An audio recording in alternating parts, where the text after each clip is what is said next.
Audio clear है? एक बार comment section में बता दीजिए, इसके बाद हम अपने इस सेशन को, इस क्लास को स्टार्ट कर देंगे।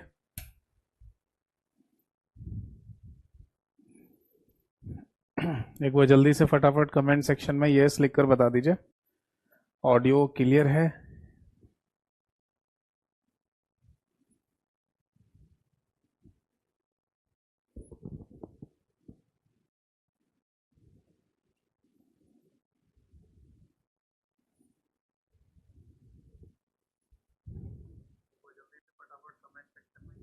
ठीक है जी, ऑडियो एकदम क्लियर है, परफेक्ट है। और शुरू करते हैं अपने इस सेशन को और अपने इस क्लास को। ठीक है जी, क्लास को शुरू करने से पहले जल्दी से फटाफट है ना 1 मिनट का केवल समय लूंगा आप सभी लोगों का। और 1 मिनट के समय में जो गाइडेंस आपको देने जा रहा हूँ उसे ध्यान से सुनिएगा और फॉलो भी कीजिएगा, ताकि आपको डेफिनेटली फायदा मिले अपने एग्जाम में। ठीक है जी, तो 1 मिनट का समय शुरू होता है अब। देखिए, क्लास में मैं जितनी थ्योरी करा रहा हूँ ये सुनना, समझना, लिखना भी बेहद ज़रूरी है, क्योंकि जब तक आप थ्योरी को सुनेंगे नहीं, पढ़ेंगे नहीं, तो आपको कॉन्फिडेंस नहीं आएगा। ठीक है जी, तो ये तो ज़रूरी है ही, बट इसके अलावा कहीं और से थ्योरी मत पढ़िए। आप इसके अलावा एमसीक्यू प्रैक्टिस करिए, और इसके लिए आपको मेरे यूट्यूब चैनल पर जाना है जिसका नाम है कंप्यूटर बाय यतेंद्र सर। वहां मैं केवल एमसीक्यू प्रैक्टिस कराता हूँ, और उसमें भी पीवाईक्यू यानी प्रीवियस ईयर पेपर में आए हुए क्वेश्चंस। आपको सबसे पहले कम्युनिटी वाले सेक्शन में जाना है, वहां चेक कीजिए कितने नए क्वेश्चन आए हैं। आप उनको डेली बेसिस पर आप उनको आंसर कीजिए, आपको वही फीलिंग आएगी कि आप एक मॉक टेस्ट दे रहे हो। फिर आप चले जाओ प्लेलिस्ट वाले सेक्शन में, वहां पर आपको MCQ practice for all exam के नाम से क्लासेस मिलेंगी, वो सारी देखनी है, और आगे जितनी भी आए वो भी देखनी है आपको। अगर आप ये कहते हैं कि सर आप अपने एमसीक्यूज की पीडीएफ दे दीजिए, तो वो आपको मेरे टेलीग्राम चैनल पे मिल जाएगी, जिसका सेम नाम है कंप्यूटर बाय यतेंद्र सर। उसे भी ज्वाइन कर लेना आप। तो वहां पर आपको टॉपिक, चैप्टर, एमसीक्यू सभी की पीडीएफ मिल जाएंगी। ठीक है। अगर मेरे यूट्यूब और टेलीग्राम दोनों ऑफिशियल चैनल से कोई जुड़ नहीं पा रहा है, तो आप मुझे सीधे व्हाट्सएप या टेलीग्राम किसी पर भी अपने बैच का नाम लिखकर मैसेज कर दीजिएगा, मेरे ऑफिशियल लिंक आपके पास आ जाएंगे। ये दोनों मेरे एक ही नंबर से चलते हैं, 8448832987। 1 मिनट समाप्त हुआ। तो चलिए शुरू करते हैं अपने इस सेशन को और अपनी इस क्लास को। ठीक है। तो लास्ट क्लास में ना, जहां तक मुझे याद है कि मैं आपको एमएस ऑफिस के बारे में ही पढ़ा रहा था, और एमएस ऑफिस में अभी हम एमएस वर्ड को पढ़ रहे थे, समझ रहे थे। ठीक है, तो उसी को आगे कंटिन्यू कर लेते हैं। तो सबसे पहले नमस्कार सभी को, सभी को नमस्कार। आज की डेट डाल देते हैं 11 अक्टूबर 2024, यानी कि 11 अक्टूबर 2024 आज की तारीख है। और हमारा जो मुख्य चैप्टर या टॉपिक चल रहा है बेटा, इसका नाम है एमएस ऑफिस। ठीक है जी। एमएस ऑफिस को हिंदी में भी अगर कहा जाए तो एमएस ऑफिस ही कहा जाएगा। जल्दी से सारी फॉर्मेलिटीज पूरी कर लेता हूं, फिर आपके अगर कोई डाउट हो तो डाउट भी क्लियर करेंगे। ठीक है। हम जिस वर्जन को पढ़ रहे हैं इसका नाम है माइक्रोसॉफ्ट 365। ठीक। बट जितने भी पुराने वर्जन है उन सभी में जो चेंजेस या बदलाव हमें देखने को मिलते हैं वो भी मैं आपको यहाँ पर बताता जाऊंगा। ठीक है। इसके बाद मैं आपको बता दूं कि माइक्रोसॉफ्ट 365 वाले वर्जन को आप पढ़ रहे हैं। ठीक है। प्रैक्टिकल भी इसी भी करेंगे। अभी है ना, हम इस MS 365 या माइक्रोसॉफ्ट 365 वाले वर्जन में जिस एप्लीकेशन को पढ़ रहे हैं बेटा, इसका नाम है वर्ड। MS वर्ड बोल दीजिए, और इसको वर्ड प्रोसेसर के नाम से बोला जाता है। हिंदी और इंग्लिश दोनों ही भाषाओं में इसे वर्ड प्रोसेसर के नाम से बोलते हैं। वर्ड प्रोसेसर कह दो या वर्ड प्रोसेसर प्रोग्राम भी बोल सकते हैं। अगर आपको MS वर्ड से संबंधित हर एक क्वेश्चन का आंसर देना है तो आपको है ना इसका मेन्यू बार पढ़ना पड़ेगा, और मेन्यू बार के अंदर जितने भी मेन्यू या टैब दिए गए होते हैं वो आपको पता होना चाहिए। अब जल्दी से रिवाइज कीजिए मेरे साथ साथ, कौन से यहाँ पर मेन्यू या टैब दिए गए हैं। फाइल, इसके बाद होम, इसके बाद इंसर्ट, इंसर्ट के बाद आता है बेटा ड्रॉ, ड्रॉ के बाद आता है बेटा यहाँ पर डिजाइन, डिजाइन के बाद आता है लेआउट। ठीक है। पहले पुराने वर्जन में पेज लेआउट लिखा हुआ आता था। लेआउट के बाद आता है बेटा यहाँ पर रेफरेंसेस, रेफरेंसेस के बाद आता है मेलिंग्स, मेलिंग्स के बाद आता है यहाँ पर दैट इज रिव्यू, रिव्यू के बाद आता है व्यू, और व्यू के बाद आता है हेल्प के नाम से। ठीक है जी। तो टोटल मिला के ना मेन्यू बार में इतने सारे मेन्यू या टैब हमें दिए गए होते हैं। हम अगर किसी भी मेन्यू या टैब पर क्लिक करें तो हमें पता है कि उसके नीचे एक मोटी सी पट्टी वाइट कलर की दिखाई देती है जिसको रिबन कहते हैं, और रिबन पर ही आपको है ना सारे कमांड्स और टूल्स वगैरह सब दिखाई देते हैं। किसी भी मेन्यू या टैब के टूल्स या कमांड कहाँ दिखाई देंगे? आपको रिबन पर। और रिबन में भी ध्यान से याद रखिएगा कि मैंने आपको समझाया था कि पहले ग्रुप्स बने होते हैं, पहले ग्रुप्स होते हैं, फिर ग्रुप्स के अंदर कमांड्स या टूल्स होती हैं। ठीक है, तो हम लास्ट क्लास में फाइल वाला मेन्यू तो डिस्कस कर ही चुके हैं, होम वाला हमारा चल रहा था, इसमें अभी भी कुछ और चीजें बची हुई हैं, वो मैं आपको समझा दूं फिर आगे बढ़ेंगे। ठीक, बट आगे बढ़ने से पहले है ना, जैसा कि मैं देख पा रहा हूं एक बच्चे ने कमेंट किया है, सर एक बार फॉर्मेट पेंटर को वापस से समझा दीजिए। चलिए मैं बता देता हूं। फॉर्मेट पेंटर एक्चुअली होता क्या है ना, जब हम एमएस वर्ड में काम कर रहे होते हैं, टाइपिंग कर रहे होते हैं, तो उस समय हम किसी भी शब्द के ऊपर है ना फॉर्मेटिंग टूल अप्लाई कर सकते हैं।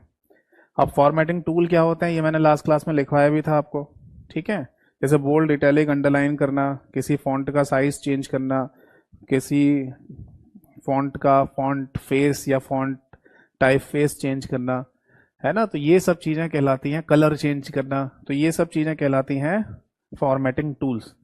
अब सपोज दैट कि आप चाहते हैं कि किसी शब्द के ऊपर जो फॉर्मेटिंग टूल लगे हुए हैं उनको कॉपी करके किसी दूसरे शब्द पर है ना एक माउस के सिंगल क्लिक से वो सारे फॉर्मेटिंग टूल अप्लाई हो जाएं, आप ऐसा चाहते हैं, तो इसके लिए ना आपको क्या करना पड़ेगा? इसके लिए आपको फॉर्मेट पेंटर नाम के टूल का इस्तेमाल करना पड़ता है। फॉर्मेट पेंटर होता है, प्रिंटर नहीं होता है विशाल, फॉर्मेट पेंटर बोलते हैं उसको। ठीक है, और फॉर्मेट पेंटर वाले टूल को मल्टीपल टाइम्स अगर आप यूज में लाना चाहते हैं, यानी कि आप मतलब कई सारे शब्द हैं जिनके ऊपर फॉर्मेटिंग टूल को अप्लाई करना चाहते हैं माउस के सिंगल क्लिक से, तो फिर फॉर्मेट पेंटर नाम के टूल पर माउस से आपको डबल क्लिक करना पड़ेगा, तब ऐसा एक्टिवेट होता है। ठीक है, तो देखिए सबसे पहला जो ग्रुप था जो मैंने डिस्कस किया आप सभी लोगों के साथ लास्ट क्लास में, वो था बेटा क्लिपबोर्ड। सारी बातें समझ में आ गई। और दूसरा जो मैं आपको ग्रुप समझा रहा था वो था फॉन्ट।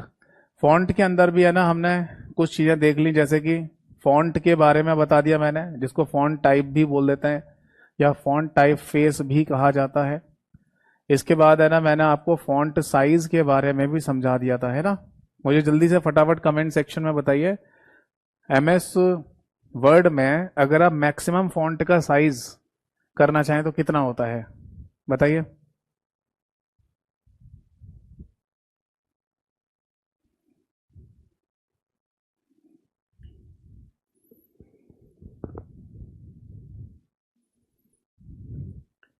मैक्सिमम फॉन्ट का साइज एमएस वर्ड में कितना होता है?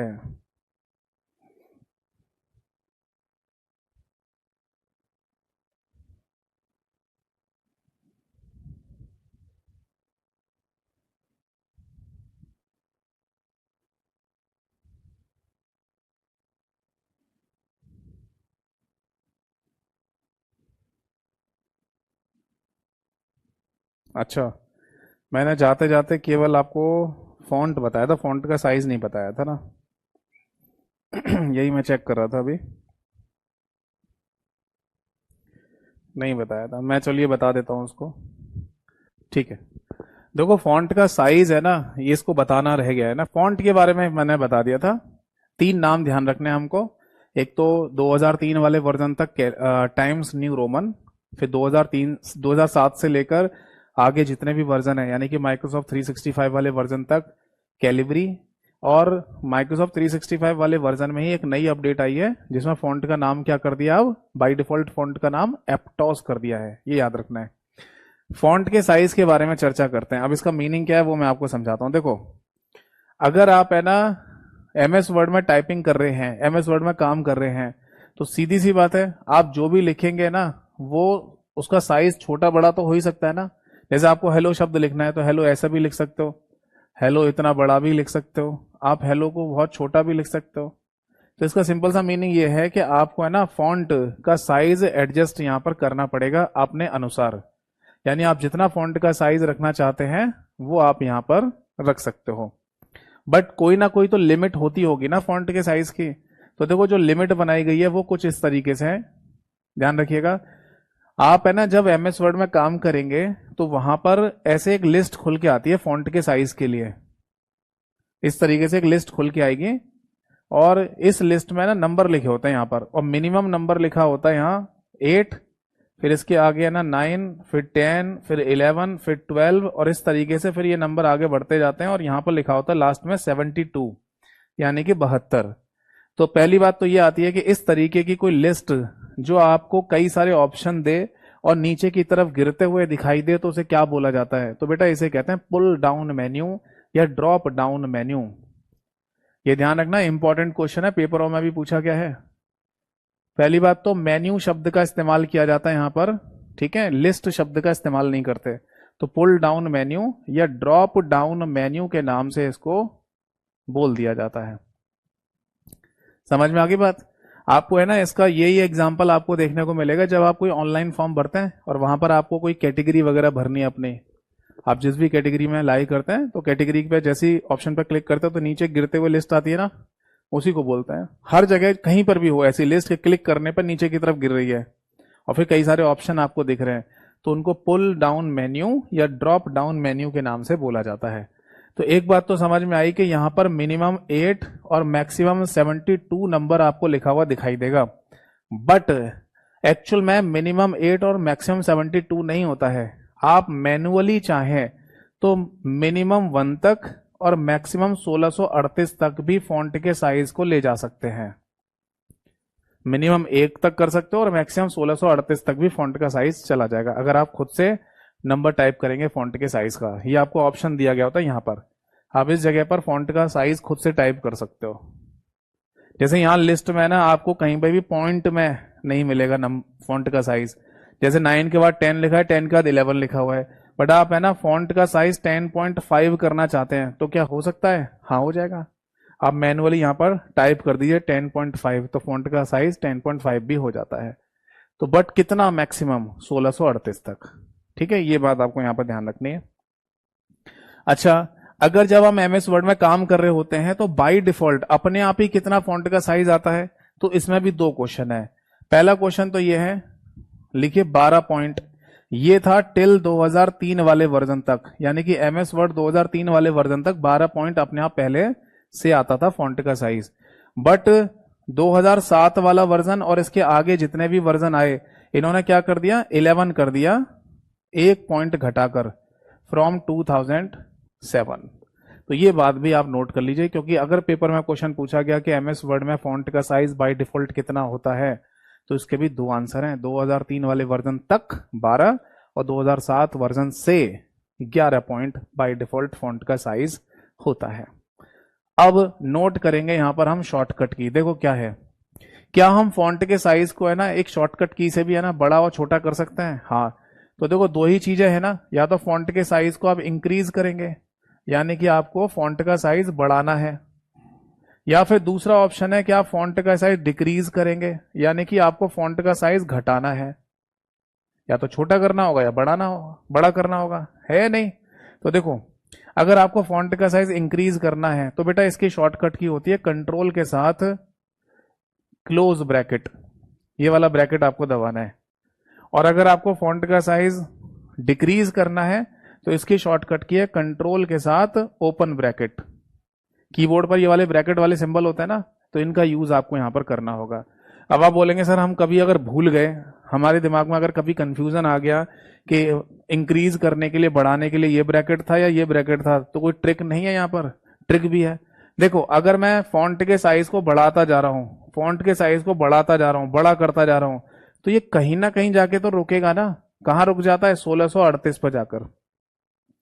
तो ऐसे याद कर लो कि फॉन्ट के साइज को अगर आप बढ़ाते चले जा रहे हैं तो कहीं ना कहीं रुक जाएगा, ये कहीं ना कहीं आपको रोकना पड़ेगा। रोकने के लिए क्या होता है? बंद वाला ब्रैकेट। तो कितने पे जाके रुक सकता है? 1638 पे जाके रुक जाएगा ये। तो ऐसे याद कर लेना तो कंफ्यूजन नहीं होगा। आप समझ में आया? आगे देखो, बट अगर कभी पूछा जाए कि फॉन्ट के साइज को आपको बढ़ाना है तो इसकी कोई शॉर्टकट की है, और अगर ये ऑप्शन में ना दे रखी हो तो एक ऑप्शन और भी हो सकता है, दैट इज CTRL, यानी कंट्रोल के साथ आपको शिफ्ट दबाना है और शिफ्ट के साथ आपको ये ग्रेटर देन वाला सिंबल लगा देना है। सेम इसका अपोजिट कर लो तो घटाने की भी शॉर्टकट की इसी जैसी ही है, यानी कि कंट्रोल के साथ आपको शिफ्ट वाली की दबानी है और इसके साथ लेस देन वाला सिंबल दबा दीजिए। यानी जिस तरफ इसका मुंह है उसी तरफ इसका होगा, जिस तरफ इसका है उसी तरफ इसका होगा। तो ये दो शॉर्टकट की आप यहां पर याद रख सकते हैं। बट एक और छोटा सा पॉइंट यहां पर मौजूद है, वो भी हमें समझने की जरूरत है कि ये दोनों जो शॉर्टकट की हम इस्तेमाल करते हैं ना, इसमें एक अंतर है, एक छोटा सा अंतर है। वो ये है, मैं समझाता हूं। अगर आपको कभी भी फॉन्ट का साइज एक एक पॉइंट बढ़ाना है, एक एक पॉइंट, हमेशा एक एक पॉइंट, जैसे सपोज दैट फॉन्ट का साइज है मान लीजिए 8, आप फिर 9 करना चाहते हैं, फिर 10 करना चाहते हैं, फिर 11 करना चाहते हैं, फिर 12 करना चाहते हैं, फिर 13 करना चाहते हैं, फिर 14, 15, 16 एंड सो ऑन। यानी अगर आप फॉन्ट के साइज को हमेशा एक एक पॉइंट ही बढ़ाना चाहते हैं, इसी की शॉर्टकट की होती है बेटा ये वाली जो मैंने लिखवाई है, इसी की शॉर्टकट की है control plus close bracket. But ऐसा हो सकता है ना, जैसे मान लो आपका फॉन्ट का साइज 8 है, इसके बाद 9 था, इसके बाद 10 है ना, इसके बाद 11 है, फिर इसके बाद 12 हो जाता है, फिर 12 के बाद आपको 14 करना है, 14 के बाद आपको 16 करना है, 16 के बाद आपको 18 करना है, 18 के बाद आपको मान लीजिए 20 करना है, 22 करना है, 24 करना है एंड सो ऑन। तो इसके लिए ना ये वाली शॉर्टकट की इस्तेमाल में लाई जाती है। कहने का मतलब कि जो ये वाली शॉर्टकट की है कंट्रोल प्लस क्लोज ब्रैकेट वाली, है ना, तो इससे हमेशा फॉन्ट का साइज एक एक पॉइंट ही आगे बढ़ता है। नोट कर लेना या फिर दिमाग में रखिएगा, हमेशा एक एक पॉइंट आगे बढ़ेगा फॉन्ट का साइज। बट अगर कंट्रोल के साथ शिफ्ट के साथ ये ग्रेटर देन का सिंबल अगर आप लगा देंगे तो इससे क्या होगा, बाय डिफॉल्ट तक, बाय डिफॉल्ट क्या होता है, वैसे तो अभी के वर्जन में 11 है, बट यहां 12 भी आप ऐसे मान सकते हो, क्योंकि पुराने वर्जन में 12 तो होता था ना। तो 12 तक है ना एक एक पॉइंट बढ़ेगा, यानी 8 के बाद 9, 10, 11, 12, बट इसके बाद फिर दो दो पॉइंट बढ़ना शुरू हो जाता है इस वाली शॉर्टकट की से। बताओ जी, समझ में आ गया है नहीं, समझ में आ गया है नहीं। इस शॉर्टकट की से हमेशा फॉन्ट का साइज एक एक बढ़ेगा, और इस शॉर्टकट की से बाई डिफॉल्ट तक यानी 12 पॉइंट तक एक एक पॉइंट, और 12 के बाद दो दो पॉइंट बढ़ना शुरू हो जाता है। ये दोनों में डिफरेंस है। अब इसी बात को अगर मैं अपोजिट कर दूं, यानी कि उल्टा कर दूं इसी बात को, तो ये डिक्रीज वाला हो जाएगा, यानी कि फॉन्ट के साइज को घटाने वाला। यानी अगर मैं कंट्रोल प्लस ये ओपन ब्रैकेट का इस्तेमाल करूं, कंट्रोल प्लस ओपन ब्रैकेट, तो इससे क्या होगा, फॉन्ट का साइज हमेशा एक एक पॉइंट घटता है, फॉन्ट का साइज एक एक पॉइंट घटेगा, ठीक है जी। बट अगर मैं control plus shift plus less than symbol का इस्तेमाल करूंगा, तो आप घटा रहे हैं ना, तो बाई डिफॉल्ट तक घटेगा दो दो पॉइंट, उसके बाद एक एक पॉइंट। यानी जिस तरीके से हम बढ़ा रहे हैं, इंक्रीज कर रहे हैं, उसी तरीके से घटेगा वापस, दोनों कंडीशन में। अगर यहां पर एक एक पॉइंट, यहां पर बाई डिफॉल्ट तक दो दो पॉइंट, उसके बाद एक एक पॉइंट। बताओ समझ में आ गई बात या नहीं। एक बच्चे ने लिखा है इंक्रीज करें तो सर कितना नंबर आता है, मैक्सिमम इंक्रीज करें, ये लिखा तो है। हाँ, फॉन्ट के साइज को है ना अधिकतम 1638 पॉइंट तक ले जा सकते हैं, बस इससे ज्यादा फॉन्ट का साइज नहीं आएगा। अगर आप 1638 से ज्यादा फॉन्ट का साइज करना चाहोगे तो वो मैसेज दे देगा कि ये मैक्सिमम लिमिट है, इससे ज्यादा आप फॉन्ट के साइज को नहीं रख सकते। बताओ जी, बात समझ में आ गई या नहीं। ठीक है, अब देखो नोट करना हो इन बातों को तो नोट कर लो, बाकी तो आपको पता ही है। मेरा जो टेलीग्राम चैनल है कंप्यूटर बाय यतेंद्र सर के नाम से, जो मैंने क्लास के शुरुआत में भी आपको बताया है, वहां पर ये एज इट इज बिल्कुल लिखा हुआ मिल जाएगा MS वर्ड वाली क्लास PDF में, तो वहां से भी आप रिवीजन कर सकते हैं। तो ध्यान से यहां पर केवल सुनते रहिए, ठीक है बेटा। तो फॉन्ट के साइज का कॉन्सेप्ट क्लियर हो गया आपका। चलो आगे देखो, इसके बाद है ना नेक्स्ट पॉइंट आता है, that is bold, italic, italic और अंडरलाइन। मतलब आपको तीन है ना यहाँ पर टूल मिलेंगे, बोल्ड, इटैलिक और अंडरलाइन वाले। अब इनका मीनिंग आपको पता ही होगा बोल्ड का, क्योंकि लास्ट क्लास में भी मैंने आपको समझाया था कि अगर जैसे कोई शब्द लिखा हुआ है हेलो, और आप इसे है ना थोड़ा डार्क डार्क लिख कर दिखाना चाहते हैं, इस तरीके से उभरा हुआ है ना, तो इसी को बोल्ड कहा जाता है। तो हेलो शब्द को अगर आपने इस तरीके से दिखाया तो ये बोल्ड कहलाएगा। अब हेलो शब्द को है ना अगर आप टेढ़ा टेढ़ा लिख कर दिखाना चाहते हैं ऐसा, तो इसको इटैलिक कहते हैं बेटा। और हेलो शब्द के नीचे है ना अगर आप एक अंडरलाइन करना चाहते हैं तो ये अंडरलाइन टूल कहलाता है। तो ये बेसिकली है ना बोल्ड, इटैलिक, अंडरलाइन आपको यहाँ पर फॉन्ट वाले ग्रुप के अंदर ही मिल जाएगा। ये बात समझ में आ गई या नहीं? ठीक है। तो बोल्ड, इटैलिक, अंडरलाइन जो हम करते हैं ना किसी भी टेक्स्ट के ऊपर, टेक्स्ट का मतलब जो शब्द लिख रहे हैं हम, तो इनकी है ना अपनी शॉर्टकट की भी मौजूद होती है। जैसे बोल्ड की शॉर्टकट की होती है CTRL+B, इटैलिक की शॉर्टकट की होती है दैट इज Ctrl+I, है ना, और अंडरलाइन की शॉर्टकट की होती है that is CTRL+U is the right answer. Bold, italic और अंडरलाइन। अब यहीं पर है ना आपको एक पॉइंट और लिखना पड़ेगा और वो है डबल अंडरलाइन। ये भी नोट कर लो। बीते कुछ समय पहले एक पेपर हुआ था जहां पर ये क्वेश्चन एग्जाम में पूछा गया, पेपर में पूछा गया कि बताइए अगर आप किसी शब्द के नीचे डबल अंडरलाइन लाना चाहते हैं तो इसकी शॉर्टकट की क्या होती है। तो बेटा इसकी शॉर्टकट की है CTRL, यानी कि कंट्रोल के साथ आप शिफ्ट दबाइए और शिफ्ट के साथ D दबा दीजिए। तो इससे आप किसी भी शब्द के नीचे डबल अंडरलाइन ला सकते हैं। बट डबल अंडरलाइन लाने का एक और भी ऑप्शन होता है। वो क्या है कि जब आप फॉन्ट वाले ग्रुप के अंदर जाएंगे ना, वहां पर आपको अंडरलाइन का एक ऑप्शन मिलेगा। इस अंडरलाइन वाले ऑप्शन पर जैसे ही आप क्लिक करोगे ना, तो वहां पर भी एक लिस्ट खुल के आएगी, यानी कि एक ड्रॉप डाउन मेन्यू खुल के आता है जिसमें कई सारी अंडरलाइन करने के ऑप्शन होते हैं। मतलब जरूरी नहीं कि अंडरलाइन ऐसी ही होनी चाहिए, तो कई सारे ऑप्शन खुल के आएंगे वहां पर अंडरलाइन के। जैसे एक अंडरलाइन हो गया, डबल अंडरलाइन हो गया, या डॉटेड अंडरलाइन हो गया, या डैश अंडरलाइन हो गया, या वेव अंडरलाइन हो गया। इस तरीके की बहुत सारी अंडरलाइन के ऑप्शन खुल के आते हैं वहां पर। तो बस आपको और अंडरलाइन को याद नहीं करना क्योंकि इसके क्वेश्चन नहीं पूछे जाते हैं, केवल पेपर में पूछते हैं कि अंडरलाइन और डबल अंडरलाइन का शॉर्टकट की क्या है। तो Ctrl+U और Ctrl+Shift+D is the right answer. बाकी अगर शॉर्टकट की नहीं पूछेगा तो ये पूछेगा कि बताओ डबल अंडरलाइन कैसे कर सकते हो। तो इसका सिंपल सा आंसर ये है कि होम वाले मेन्यू के अंदर फॉन्ट वाले ग्रुप के अंदर अंडरलाइन टूल पर क्लिक करने पर आपको डबल अंडरलाइन का ऑप्शन भी मिल जाता है। ठीक, अब आगे देखो। अब एक इंपॉर्टेंट पॉइंट मैं यहां पर लिखवाने जा रहा हूं, वो ध्यान से सुनना।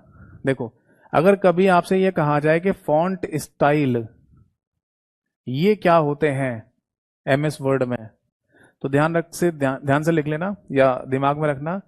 एक नाम होता है यहां पर रेगुलर, एक नाम है बोल्ड जो कि यहां लिखा हुआ, और एक है यहां पर नाम इटैलिक।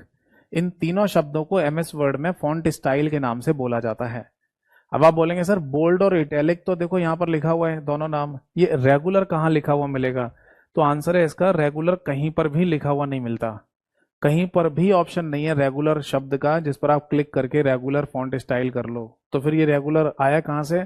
तो आप मुझे ये बताइए, जब आप MS वर्ड में काम करना शुरू करते हैं, टाइपिंग शुरू करते हैं, उस समय बिल्कुल MS वर्ड की एप्लीकेशन अभी अभी खोलिए और आप टाइपिंग करना शुरू कर दो, तो आपको किसी भी तरीके की फॉन्ट की स्टाइल वगैरह सेट करनी पड़ती है वहां पर? नहीं, कुछ नहीं।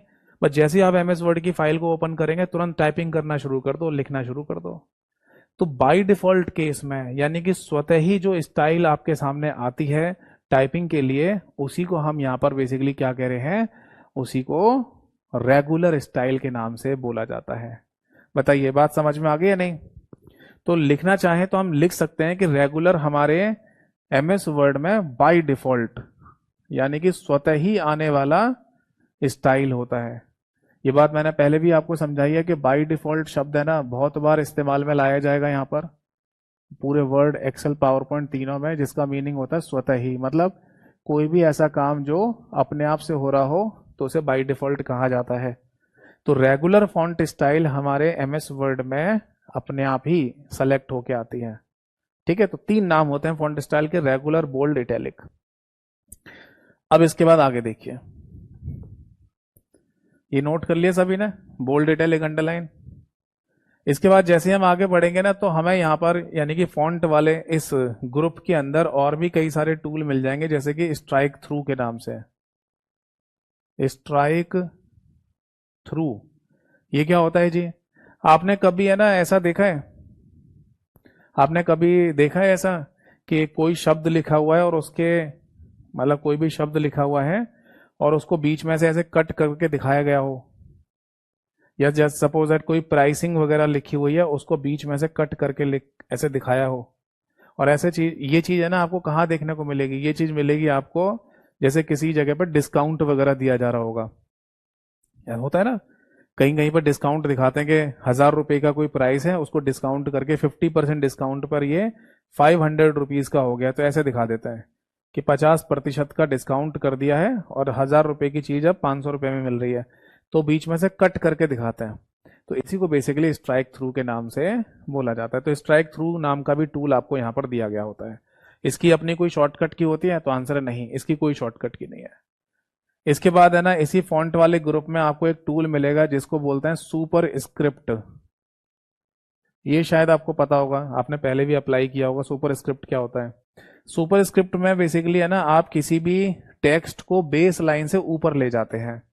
इस बात को आप ऐसे समझ लो, जैसे आप है ना एमएस वर्ड की फाइल में टाइपिंग कर रहे हैं ABCD और टाइप करते ही जा रहे थे, तो ये बेसिकली बेस लाइन कहलाती है।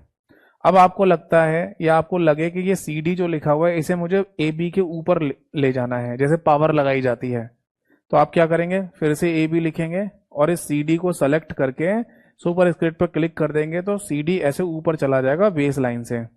तो पेपर में क्वेश्चन ये पूछा जाता है कि किसी भी टेक्स्ट को आप अगर बेस लाइन से ऊपर ले जाना चाहते हैं तो इसे या इस टूल को क्या कहा जाता है, तो इसे सुपर स्क्रिप्ट के नाम से बोल देते हैं। तो या तो सुपर स्क्रिप्ट यहां से अप्लाई कर दो, यानी कि किसी भी टेक्स्ट को सेलेक्ट करके और आप सुपर स्क्रिप्ट पर क्लिक कर दो, तो ये CD जो लिखा है ना ऊपर चला जाएगा, जैसे पावर लगती है। या फिर आप है ना यहाँ पर शॉर्टकट की इस्तेमाल कर सकते हैं, जिसमें आपको कंट्रोल दबाना है, फिर इसके बाद शिफ्ट वाली बटन दबानी है और फिर इसके बाद प्लस वाली बटन दबानी है। ठीक है, यहां पर प्लस प्लस 2 बार आ रहा है ना, तो ये वाला प्लस का कोई मतलब नहीं है, इस वाले प्लस का भी कोई मतलब नहीं होता। इसका मतलब तो ये होता है के साथ, यानी कंट्रोल के साथ शिफ्ट के साथ प्लस। तो कीबोर्ड से प्लस लास्ट में जैसे ही आप दबाएंगे तो जो भी टेक्स्ट आपने सेलेक्ट किया है वो सुपर स्क्रिप्ट बन जाएगा। ठीक है, यहीं पर आपको एक और टूल देखने को मिलेगा जिसे सब स्क्रिप्ट के नाम से बोला जाता है। ये क्या चीज होती है? देखो, सब स्क्रिप्ट में बेसिकली आपका जो टेक्स्ट है वो बेस लाइन से नीचे चला जाएगा, सब स्क्रिप्ट में नीचे चला जाएगा। जैसे आपने लिखा ABCD और ये है आपकी बेस लाइन जहां पर आप टाइपिंग कर रहे हैं MS वर्ड में। आपको लगता है कि ये CD है ना, मेरे को नीचे लेके जाना है बेस लाइन से, तो ये AB लिखा आएगा और इसके नीचे ऐसे CD आ जाएगा, तो इसी को बोलते हैं सब स्क्रिप्ट कर देना। तो किसी भी टेक्स्ट को सेलेक्ट करने के बाद या तो सब स्क्रिप्ट टूल पर क्लिक कर दीजिए, नहीं तो एक शॉर्टकट की इस्तेमाल कीजिए, दैट इज CTRL, यानी कि कंट्रोल के साथ इक्वल टू वाली की। यानी किसी भी टेक्स्ट को सेलेक्ट करके कंट्रोल के साथ इक्वल टू दबा दीजिए, ऑटोमेटिकली वो टेक्स्ट नीचे बेस में चला जाएगा, है ना। सपोज दैट कि हमको है ना ऐसे लिखना है लॉग और उसके बाद 10 लिखना है, तो ये 10 नीचे कैसे जाएगा, इसको सेलेक्ट करके कंट्रोल प्लस इक्वल टू दबा दो, वो नीचे चला जाएगा। ठीक है, नोट कर लीजिए इसको, कोई डाउट है तो पूछिए।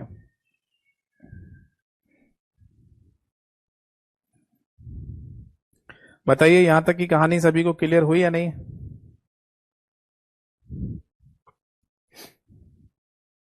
ठीक है, अब देखो, ये तो चीजें हमें पता चल गई कि सब स्क्रिप्ट, सुपर स्क्रिप्ट और स्ट्राइक थ्रू होता क्या है।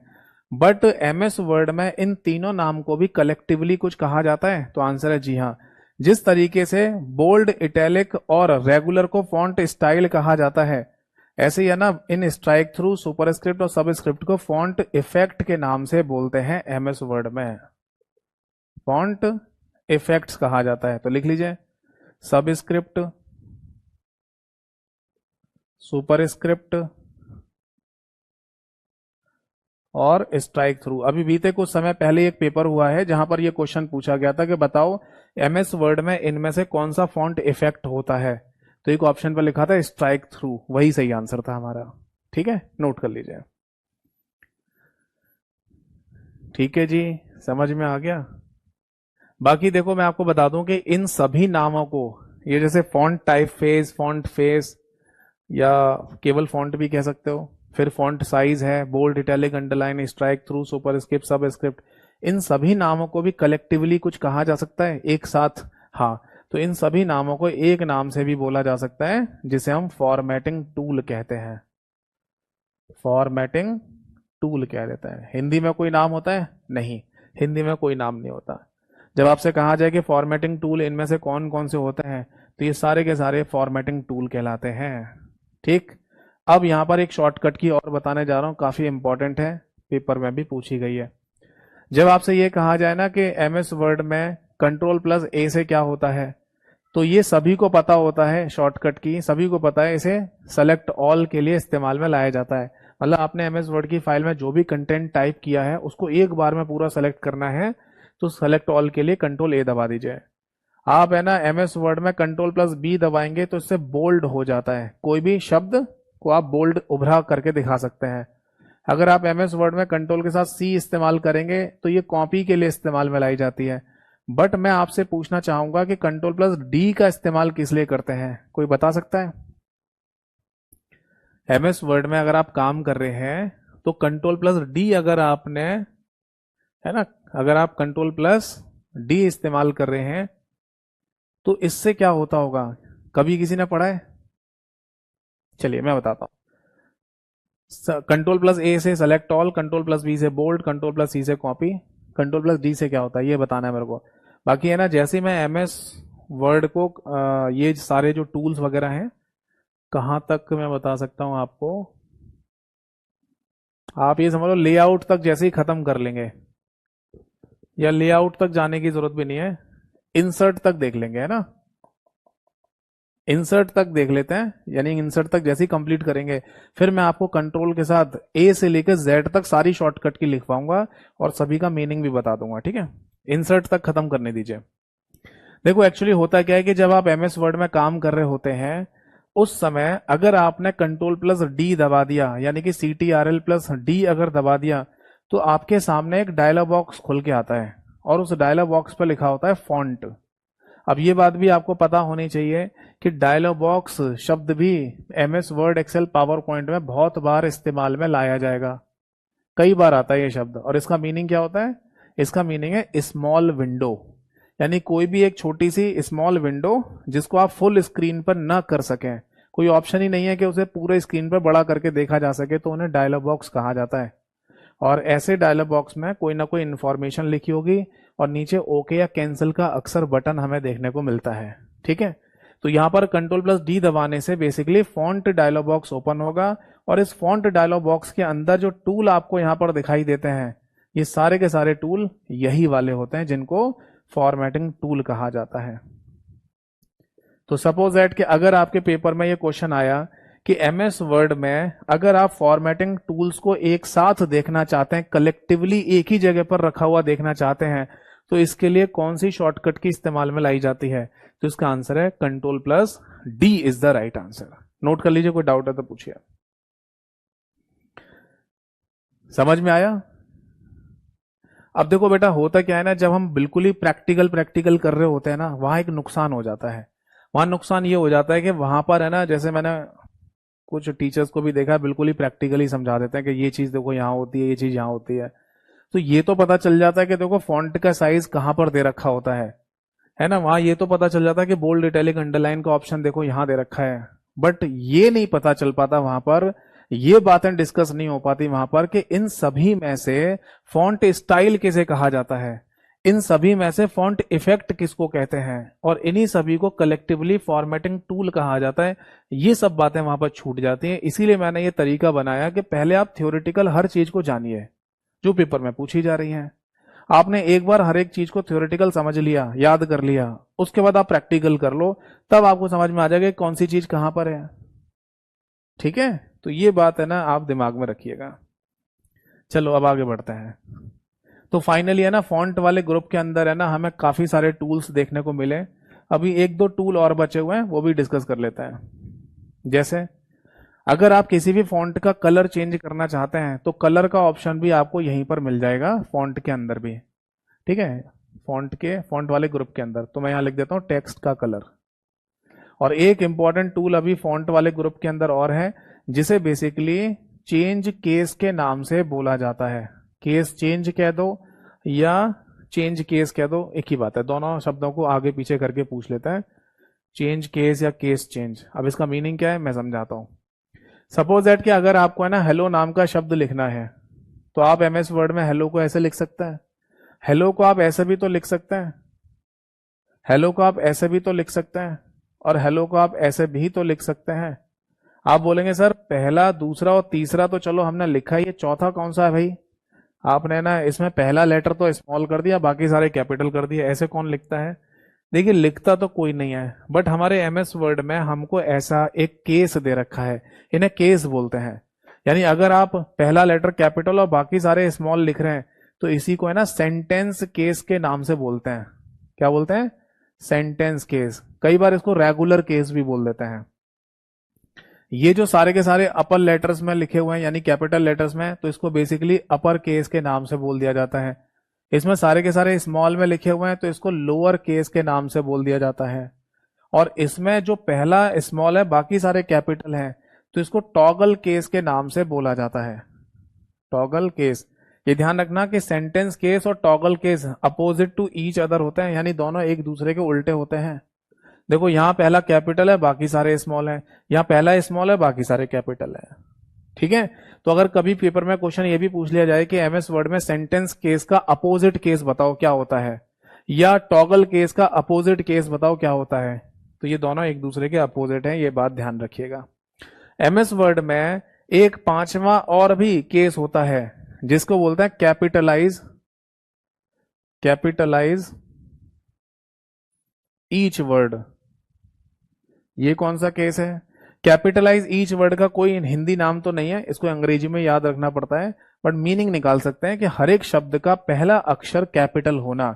जैसे सपोज दैट कि एमएस वर्ड में आप टाइपिंग कर रहे हैं और आपको लिखना है दिस इज ए बॉय, तो जैसे आप लिखेंगे दिस, टी कैपिटल हो जाएगा, इज लिखेंगे आई कैपिटल, ए कैपिटल और बॉय का बी कैपिटल। तो कोई भी सेंटेंस अगर आप लिखते हैं उसमें हर एक शब्द का पहला लेटर या पहला अक्षर अगर कैपिटल लेटर्स में आपको लिखा हुआ दिख जाए तो उसी को इस तरीके का फॉर्मेट लिखा हुआ मिल जाए या आप लिखना चाहते हैं तो इसी को कैपिटलाइज ईच वर्ड के नाम से बोला जाता है।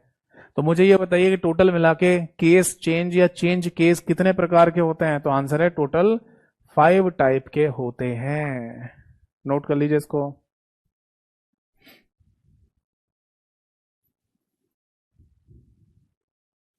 इज दैट क्लियर और नॉट? अब यहां एक इंपॉर्टेंट बात ये भी है, इंपॉर्टेंट बात ये है कि केस को चेंज करने की है ना अपनी एक शॉर्टकट की भी बना के दी है एमएस वर्ड ने, या एमएस वर्ड में एक शॉर्टकट की भी दी हुई है यहां पर, और वो शॉर्टकट की है शिफ्ट के साथ F3। यानी किसी भी शब्द को, किसी भी टेक्स्ट को आप सेलेक्ट कर लो। सपोज दैट कि आपने हेलो शब्द को सेलेक्ट कर लिया और सेलेक्ट करने के बाद आप shift F3 shift F3 shift F3 दबाते जाओ तो अपने आप ये केसेस चेंज होते रहते हैं। यानी सेंटेंस से अपर हो जाएगा, अपर से लोअर हो जाएगा। बट ये ध्यान रखिए कि ये जो शॉर्टकट की हम इस्तेमाल करते हैं इससे केवल 3 ही केसेस चेंज हो सकते हैं, या तो सेंटेंस केस, या फिर अपर केस, या फिर लोअर केस, बस। इसके अलावा बाकी ये दोनों केसेस चेंज नहीं होते हैं। चेंज होने का मतलब समझ रहे हैं? जैसे आपने हेलो नाम के शब्द को सेलेक्ट कर लिया, अब सेलेक्ट के बाद आप शिफ्ट F3 दबा रहे हो तो सेंटेंस केस से वो अपर केस हो जाएगा, फिर शिफ्ट F3 दबा दोगे तो लोअर हो जाएगा, फिर शिफ्ट F3 दबा दोगे तो फिर से सेंटेंस हो जाएगा, फिर sentence upper lower, sentence upper lower. यही 3 केसेस चेंज होते हैं इस शॉर्टकट की से। टॉगल केस और कैपिटलाइज ईच वर्ड वाला केस इस शॉर्टकट की से अप्लाई नहीं होता है। अगर ये अप्लाई कर रहे हैं तो आपको मैन्युअली इन केसेस पर क्लिक करना पड़ेगा माउस से, शॉर्टकट की से अप्लाई नहीं होंगे। नोट कर लीजिए, कोई डाउट है तो पूछे। तो फाइनली है ना हमें समझ में आ गया कि अगर हम बात कर रहे हैं एमएस वर्ड में होम वाले मेन्यू या टैब की और उसमें फॉन्ट नाम के ग्रुप की, तो उसमें इतने सारे हमें टूल और कमांड दिए गए होते हैं। बताओ जी, बात समझ में आ गई या नहीं?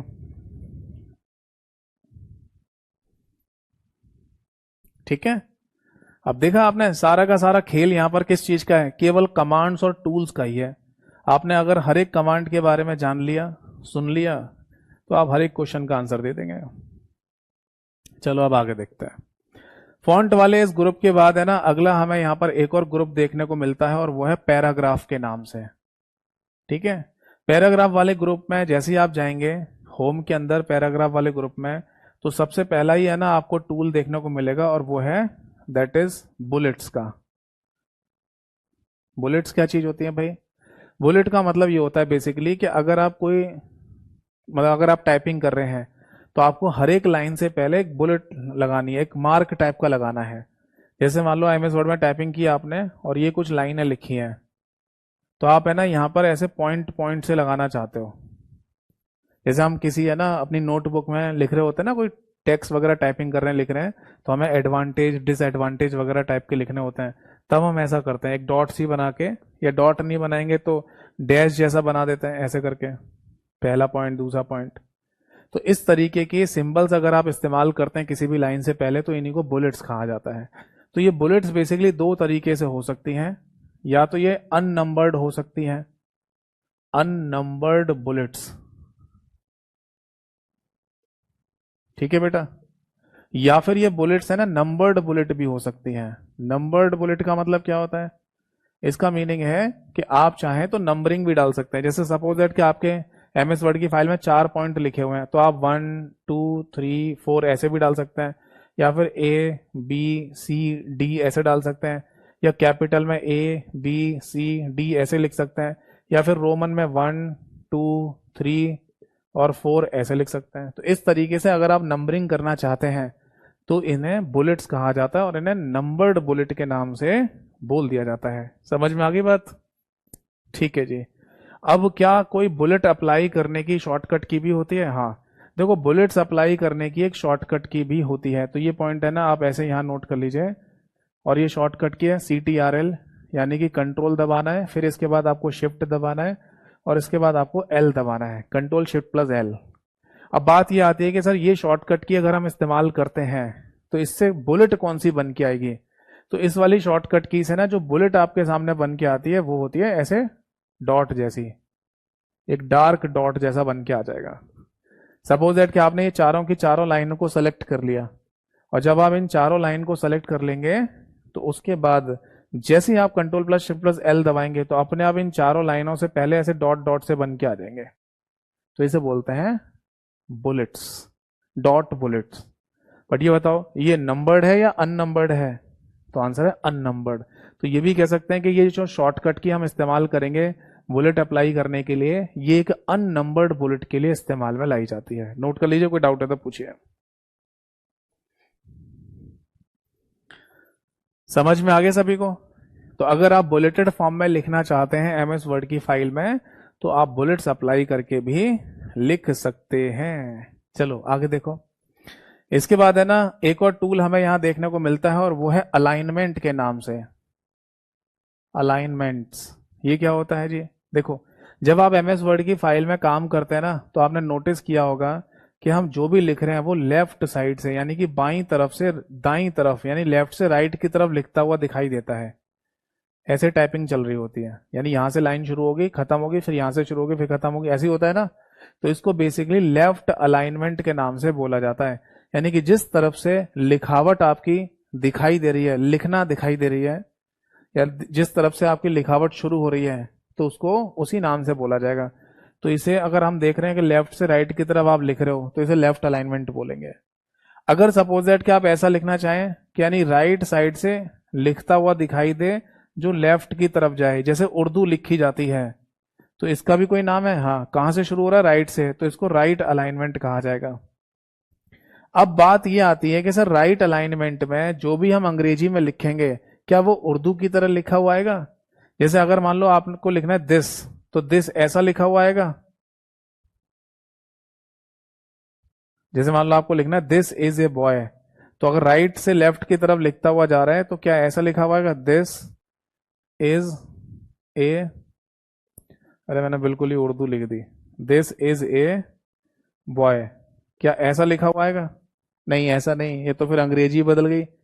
इंग्लिश में जैसा आप लिखते हो ना वैसे ही लिखता हुआ दिखाई देगा, बट वो लिखावट आपकी राइट से लेफ्ट की तरफ जा रही होती है, यानी कि दाएं से बाईं तरफ। जैसे आपने टी लिखा तो टी लिखा आ जाएगा, जैसे टी के बाद एच दबाओगे ना तो टी खिसक जाता है इधर राइट साइड में, यहाँ खिसक जाएगा, एच यहाँ आ जाएगा।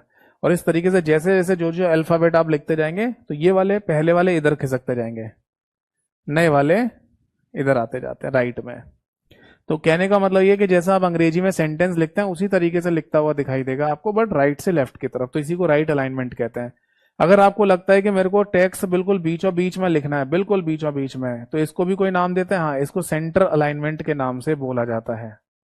तो टोटल मिला के हमारे अलाइनमेंट कितने होते हैं एमएस वर्ड में? तो आंसर है बेटा 4। आप बोलेंगे सर आपने तो 3 ही लिखे हैं, एक और होता है जस्टिफाई के नाम से, जस्टिफाई अलाइनमेंट। इसका मतलब क्या है? आप पहले पूरा का पूरा डॉक्यूमेंट लिख लो, अपना दस्तावेज टाइप कर लो, उसके बाद आप इस पूरे को सेलेक्ट कर लेना, और सेलेक्ट करने के बाद जस्टिफाई अलाइनमेंट पर जैसे ही क्लिक करेंगे तो ये एमएस वर्ड का एक ऑटोमेटिक फीचर है जो खुद से ही तय कर लेगा कि आपका टेक्स्ट कैसा लिखा जाना चाहिए, किस तरीके से लाइनें लिखी जानी चाहिए, वो अपने आप ही तय कर लेता है, अपने आप ही बता देगा। अगर आपको ठीक लगे तो आप आगे बढ़ जाइए। ठीक है, तो ये ध्यान रखना कि अलाइनमेंट टोटल 4 होते हैं। सबसे पहला है बेटा लेफ्ट अलाइनमेंट, जिसकी अपनी शॉर्टकट की भी होती है, दैट इज कंट्रोल+L। दूसरा है राइट अलाइनमेंट, जिसकी अपनी शॉर्टकट की है कंट्रोल+R। इसके बाद आता है बेटा सेंटर अलाइनमेंट, जिसकी शॉर्टकट की लोगों को याद नहीं रहती पर याद करनी पड़ेगी, दैट इज कंट्रोल+E। क्योंकि कई सारे लोग ये सोच जाते हैं कि लेफ्ट अलाइनमेंट की शॉर्टकट की में कंट्रोल+L आता है लास्ट में, लेफ्ट में L आ रहा है, राइट में R आ रहा है, तो सेंटर में C आना चाहिए, जबकि ऐसा नहीं है। कंट्रोल+C अगर आप दबाएंगे तो ये शॉर्टकट की कॉपी के लिए इस्तेमाल में लाई जाती है ना। तो सेंटर की शॉर्टकट की कंट्रोल+E, और जस्टिफाई अलाइनमेंट की शॉर्टकट की होती है दैट इज CTRL+J, यानी जस्टिफाई है तो इसका J ही दे रखा है। तो ये 4 शॉर्टकट की इस्तेमाल में लाई जाती है, नोट कर लीजिए। ज्यादातर केस में ना एग्जाम्स में जब भी कभी ये शॉर्टकट की पूछी गई है अलाइनमेंट की, तो ज्यादातर केस में मैंने देखा है सेंटर अलाइनमेंट की ही पूछी जाती है या जस्टिफाई की पूछते हैं, क्योंकि लेफ्ट राइट तो जनरली लोगों को पता ही रहता है ना। जस्टिफाई में भूल जाते हैं या कंफ्यूज हो जाते हैं, और एक सेंटर में कंफ्यूज हो जाते हैं क्योंकि सेंटर की शॉर्टकट की में कंट्रोल+E लिखा हुआ आता है। ठीक है, चलो नोट कर लिया। अब आगे बढ़ते हैं। बुलेट्स के बाद और अलाइनमेंट के बाद अगला जो टूल हमें यहां पर दिया गया है बेटा, वो होता है पैराग्राफ के अंदर, दैट इज लाइन स्पेसिंग। तो पैराग्राफ के अंदर ही है अभी हम, और नेक्स्ट पॉइंट लिखिए लाइन स्पेसिंग। आप जब एमएस वर्ड में काम करते हैं ना, तो हर 2 लाइनों के बीच में आपको एक स्पेस दिखाई देगा। जैसे मान लो आपने टाइपिंग की एमएस वर्ड की फाइल में इस तरीके से, तो हर 2 लाइनों के बीच में एक स्पेस दिखाई दे रहा है आपको, इसी को कहते हैं लाइन स्पेसिंग। तो क्या ये लाइन स्पेसिंग को कम या ज्यादा किया जा सकता है? तो आंसर है हाँ, इसे कम ज्यादा कर सकते हैं। तो कितना कम कर सकते हैं, कितना ज्यादा कर सकते हैं? तो ये नोट कर लीजिए। आप है ना मिनिमम लाइन स्पेसिंग कर सकते हैं बेटा 1.0, और मैक्सिमम कर सकते हैं 3.0। आप बोलेंगे सर पॉइंट लगा के लिखने की क्या जरूरत है, 1 और 3 लिख दो, तो लिख दो, कोई बात नहीं। बट एमएस वर्ड में ऐसे ही लिखा हुआ आता है कि मिनिमम लाइन स्पेसिंग 1.0 और मैक्सिमम लाइन स्पेसिंग 3.0 है, तो इसलिए मैंने वहां पर लिख दिया है। बाय डिफॉल्ट केस में लाइन स्पेसिंग कितनी आती है अपने आप पहले से? तो 1.15, इसलिए यहां पर पॉइंट लगाया गया है। ये पॉइंट में लिखा गया है ना, इसलिए इनको भी पॉइंट में लिखकर दिखाया गया है। तो अगर आपसे पूछा जाए कि एमएस वर्ड की फाइल में टाइप करते समय हर 2 लाइनों के बीच में बाय डिफॉल्ट यानी स्वतः ही कितना स्पेस होता है, तो आंसर है 1.15 पॉइंट का लाइन स्पेसिंग। लाइन स्पेसिंग के केस में ना 3 शॉर्टकट की इस्तेमाल में लाई जाती हैं, ये भी नोट कर लो, दैट इज कंट्रोल+1, दैट इज कंट्रोल+2, और नेक्स्ट है कंट्रोल यानी CTRL+5। 3 शॉर्टकट की। ये कंट्रोल+1 होती है single line spacing, single line spacing कहने का मतलब कि ये जो बाय डिफॉल्ट लाइन स्पेसिंग हमारा 1.15 होता है ना, इससे भी कम कर लिया जाए, 1 पॉइंट कर लिया जाए, ओनली 1, तो वो कंट्रोल+1 से हो जाता है। यानी आपको पूरा का पूरा डॉक्यूमेंट सेलेक्ट करना है, और सेलेक्ट करने के बाद कंट्रोल+1 दबा दो, तो जो बाय डिफॉल्ट लाइन स्पेसिंग है 1.15, उससे भी थोड़ा कम हो जाता है, लाइन थोड़ी चिपकी चिपकी से आ जाती है। अगर आपको लाइन स्पेसिंग दुगनी करनी है, सिंगल से ज्यादा लाइन स्पेसिंग देनी है, तो डॉक्यूमेंट को सेलेक्ट करने के बाद आप डबल लाइन स्पेसिंग का इस्तेमाल कर सकते हैं, तो दुगना स्पेस आ जाएगा, वो कंट्रोल+2 से होता है। जैसे सपोज दैट कि ये लाइनें लिखी हुई हैं, तो इनके बीच का जो स्पेस है ना, अगर मैं इसे सिंगल लाइन स्पेसिंग कह रहा हूं, मतलब 1-1 पॉइंट कह रहा हूं, और आप इसको 2-2 पॉइंट करना चाहते हैं, तो फिर ऐसे आएगा, फिर इतना इतना गैप आ जाएगा हर 2 लाइनों के बीच में, इतना इतना गैप आ जाएगा। आप समझ गए? इसको बोलते हैं डबल लाइन स्पेसिंग। और अगर आप है ना 1.5 लाइन स्पेसिंग करना चाहते हैं, तो आप Ctrl+5 को दबा दीजिए। कुछ लोग ये समझ जाते हैं कि Ctrl+5 है तो 5 लाइन स्पेसिंग होना चाहिए। तो बेटा 5 पॉइंट या 5 लाइन स्पेसिंग तो मैक्सिमम है ही नहीं, मैक्सिमम ही 3 पर खत्म हो रहा है, तो 5 पॉइंट तक तो जा कैसे सकते हैं। ठीक है, तो ये Ctrl+5 का मतलब होता है 1.5 लाइन स्पेसिंग, यानी कि 1.5 लाइन स्पेसिंग अगर आप रखना चाहते हैं तो रख सकते हैं। नोट कर लीजिए, कोई डाउट है तो पूछिए।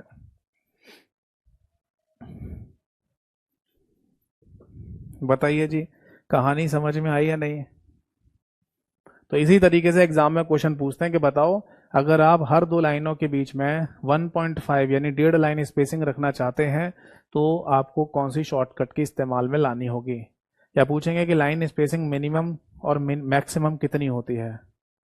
तो ये पॉइंट ध्यान रखिएगा।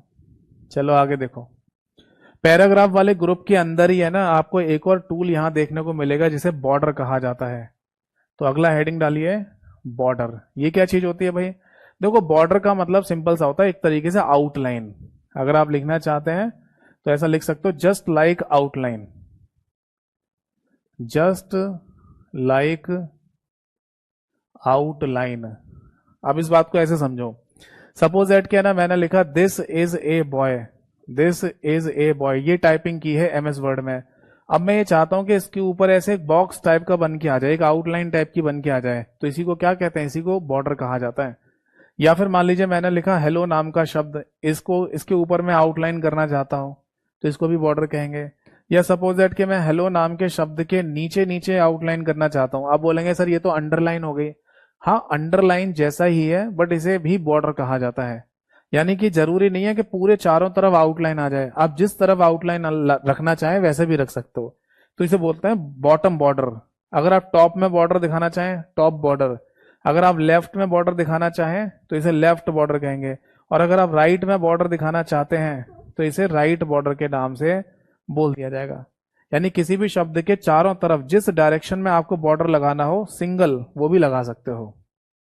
तो बॉर्डर बेसिकली एक आउटलाइन के जैसा ही है, बट जरूरी नहीं होता कि चारों तरफ बॉर्डर अप्लाई किया जाए। ठीक है, तो ये बस दिमाग में रखिएगा अपने कि ऑल बॉर्डर, ये जो चारों तरफ आपको दिखाई दे रहा है इसको ऑल बॉर्डर के नाम से बोलते हैं। तो ऑल बॉर्डर अप्लाई हो सकता है, left border, top border, right border, bottom, top border.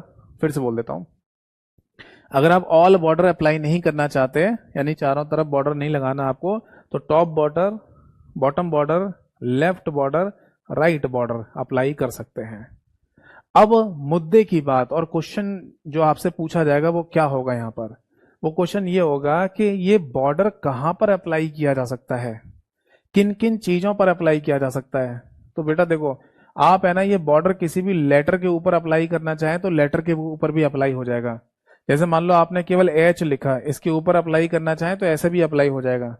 But generally किसी लेटर के ऊपर बॉर्डर अप्लाई करता कौन है, जरूरत नहीं पड़ती ना, कम से कम कोई शब्द लिखोगे उसके ऊपर बॉर्डर लगाओगे ना।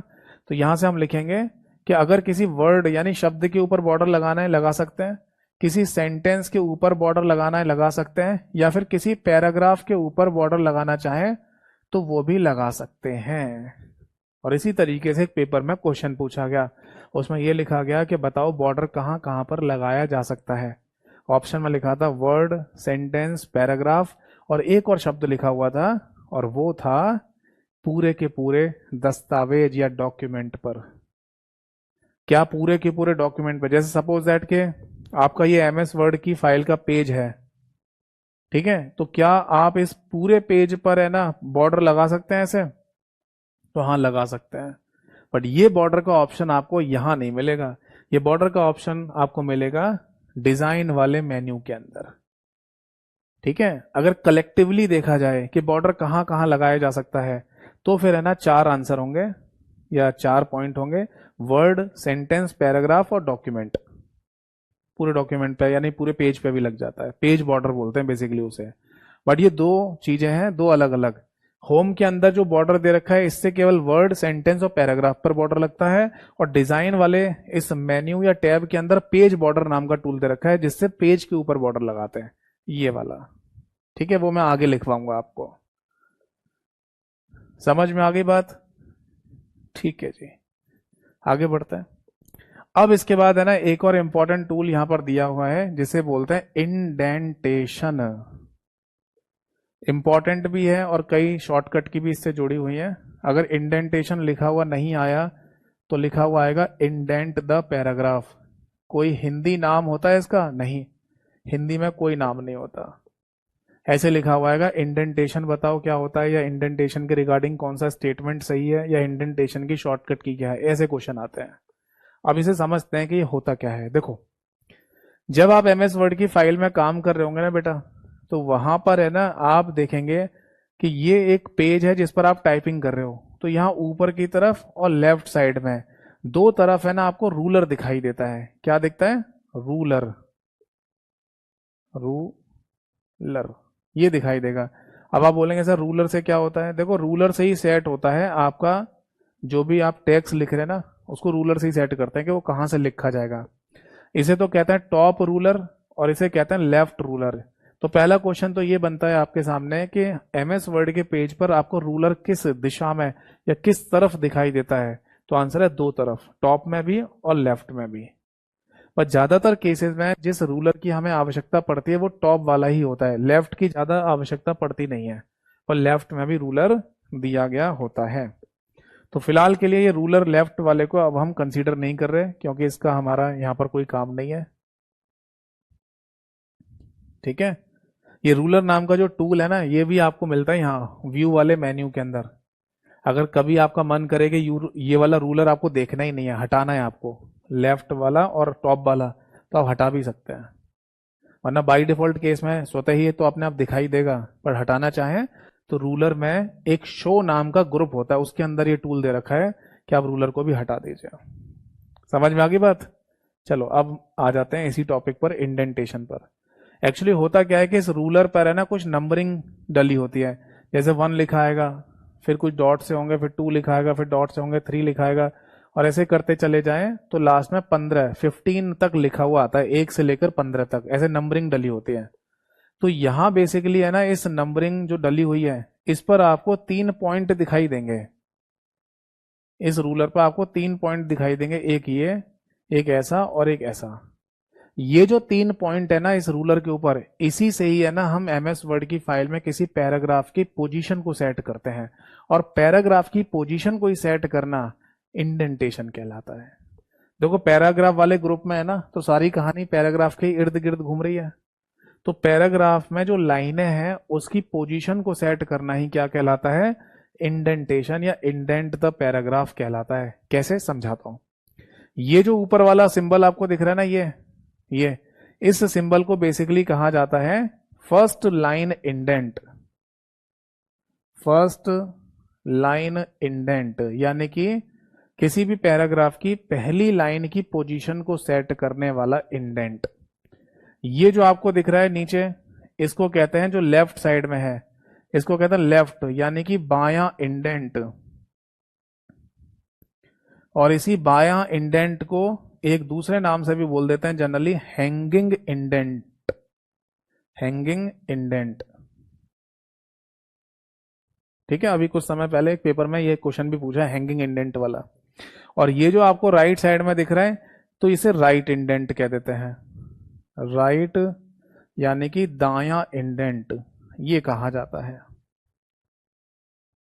ठीक है बेटा, अब इससे होता क्या समझाता हूं। ये वाली जो पोजीशन है ना इनको आप माउस से ना इधर उधर कहीं भी खिसका सकते हो जहां आपका मन करे। जैसे ये ऊपर वाला जो इंडेंट है इसे खिसका कर है ना आप यहां से इस पोजीशन पर ले आओ। लेफ्ट को यहीं रहने दो, राइट को यहीं रहने दो। तो अगर आप कोई पैराग्राफ टाइप करोगे ना तो पैराग्राफ की लाइन यहां से शुरू होगी, राइट में यहां तक जाएगी, और फिर लेफ्ट में दूसरी लाइन यहां से शुरू होगी, और इस तरीके से कोई पैराग्राफ लिखा जाएगा। मान लो पैराग्राफ यहां खत्म हुआ तो ऐसे खत्म हो जाएगा। फिर आप एमएस वर्ड की फाइल में या पेज पर दूसरा पैराग्राफ लिखोगे तो दूसरे पैराग्राफ की लाइन भी यहां से शुरू होगी, फिर लेफ्ट में यहां तक जाएगी, राइट में यहां तक जाएगी, और पैराग्राफ मान लो यहां खत्म हो गया तो एंड कर दो। अब समझ में आया कुछ? जब हम पैराग्राफ को टाइप कर रहे होते हैं तो उस पैराग्राफ की पहली लाइन कहां से शुरू हो वो इससे सेट किया जाता है, और लेफ्ट की सारी लाइनें कहां तक रहें वो इससे सेट करेंगे। इसको भी आगे पीछे खिसका सकते हैं, और राइट में सारी लाइनें कहाँ तक रहेंगी वो इससे सेट कर सकते हैं, इसको भी आगे पीछे खिसका सकते हैं। तो इसी को बेसिकली इंडेंटेशन या इंडेंट द पैराग्राफ के नाम से बोला जाता है। बताओ बेटा, बात समझ में आ गई या नहीं? क्लियर है?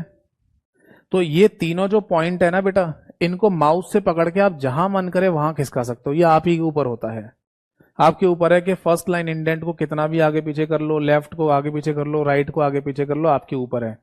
बट यहां पर है ना बेसिकली 3 शॉर्टकट की इस्तेमाल में लाई जाती हैं, ठीक है। और वो शॉर्टकट की है, सबसे पहला control plus M, CTRL plus M. इसी को बेसिकली यही कहा जाता है इंडेंट द पैराग्राफ। यानी अगर पेपर में कभी ऐसा कोई क्वेश्चन पूछा गया कि इंडेंट द पैराग्राफ की शॉर्टकट की क्या होती है, या पैराग्राफ इंडेंटेशन की शॉर्टकट की क्या है, तो आंसर होगा कंट्रोल प्लस एम। बट होता क्या है इससे, ये तो बताओ, बताता हूं। ये जो रूलर है ना, इसमें फर्स्ट लाइन इंडेंट ये रहा और लेफ्ट इंडेंट ये रहा, ये दोनों ही है ना, जैसे ही कंट्रोल प्लस एम दबाते हैं ये दोनों एक साथ मूव करेंगे आगे की तरफ। कितना? 1.25 इंच, यानी 1.25 इंच हर बार मूव करते हैं। 1.25 इंच, 1.25 इंच, इंचेस रियल में जो इंचेस साइज होता है उतना ही। ये बात हम सभी लोगों को पता है कि अगर 1 इंच दूरी की बात की जाए, 1 इंच की बात की जाए और उसे सेंटीमीटर में लिखना है तो कितना होता है? 1 इंच बराबर 2.54 सेंटीमीटर होता है, जिसको लोग जनरली 2.5 सेंटीमीटर बोल देते हैं कि 1 इंच बराबर 2.5 सेंटीमीटर। तो हर बार है ना, जैसे ही आप कंट्रोल प्लस एम दबाएंगे तो ये 1.25 इंच बढ़ते हैं, दोनों दोनों आगे बढ़ेंगे एक साथ। नोट कर लीजिए इसको, ठीक है। अब आगे देखो, इसके बाद जैसे हम आगे बढ़ेंगे हमें एक और शॉर्टकट की मिलेगी इंडेंटेशन से रिलेटेड, कंट्रोल प्लस टी। इससे क्या होता है? इसको बोलते हैं बेसिकली हैंगिंग इंडेंटेशन या हैंगिंग इंडेंट बोल देता है। इससे क्या होता है? ये जो रूलर आपको दिख रहा है, इस रूलर पे ये जो नीचे वाला पॉइंट है जिसको हम है ना लेफ्ट इंडेंट कह रहे हैं या हैंगिंग इंडेंट बोलते हैं, यही केवल आगे बढ़ता है 1.25 इंच। इस वाली शॉर्टकट की से कंट्रोल प्लस टी दबाने से केवल हैंगिंग इंडेंट या लेफ्ट इंडेंट ही आगे बढ़ेगा। फर्स्ट लाइन इंडेंट और राइट इंडेंट पे कोई फर्क नहीं पड़ेगा, वो जहां पर है वहीं रहेंगे, ये आगे बढ़ता जाएगा। ठीक है भाई। अब आगे देखो, इसके बाद एक शॉर्टकट की और यूज होती है इसी इंडेंटेशन से रिलेटेड, कंट्रोल प्लस क्यू। इसका मतलब होता है रिवर्ट इंडेंटेशन। रिवर्ट इंडेंटेशन या रिवर्ट इंडेंट क्या मीनिंग है भाई? जैसे ये रूलर है, इस रूलर पर आपने फर्स्ट लाइन इंडेंट को यहां कर दिया, लेफ्ट इंडेंट को यहां कर दिया और राइट इंडेंट को यहां कर दिया, जबकि ये पहले यहां पर थे। यहां थी इसकी पोजीशन यहां थी और इसकी पोजीशन यहां थी, यानी कि इनिशियल पोजीशन ये थी जिनको आपने माउस से पकड़ के या शॉर्टकट की से आगे पीछे खिसका रखा है। तो जैसे ही आप कंट्रोल प्लस क्यू दबाएंगे ना, तो ये अपनी इनिशियल पोजीशन पर आ जाते हैं लौटकर। इनको आप कहीं भी आगे पीछे खिसका दो, बट अगर कंट्रोल प्लस क्यू दबा देंगे तो फर्स्ट लाइन इंडेंट के जस्ट नीचे लेफ्ट इंडेंट और राइट इंडेंट की जो जगह थी वो अपनी जगह पे लौट के वापस चले जाते हैं। तो इसी को रिवर्ट यानी वापस जाना कहा जाता है इंडेंटेशन के केस में। बताओ जी, बात समझ में आ गई या नहीं? तो ये है ना पॉइंट, आप नोट कर लीजिए। तो 3 शॉर्टकट की है इंडेंट से संबंधित। पहली है control plus M, control plus T, control plus Q. ठीक। अब एक छोटा सा पॉइंट और बता रहा हूं मैं आपको, वो भी ध्यान रखिएगा। देखो, एक्चुअली होता क्या है कि जब आप रूलर को देख रहे होते हैं ना, जैसे अगर आप रूलर की बात करें, ये है आपका रूलर। जैसे मैंने बताया कि रूलर तो दो तरफ दिखाई देता है, टॉप में भी और लेफ्ट में भी। बट ज्यादातर केस में ना जो रूलर हम इस्तेमाल करते हैं वो टॉप वाला ही रूलर होता है। तो इस पर यहाँ पर ये वाले पॉइंट बने हुए आपको दिखाई देंगे, नंबरिंग भी होती है। ठीक है, ये क्या है? रूलर। अब इस रूलर पर बेसिकली पूछ लिया जाता है कि क्या क्या चीजें आपको देखने को मिलती हैं। तो देखना जरा, इस पर आपको फर्स्ट लाइन इंडेंट देखने को मिलता है। हाँ जी, मिलता है।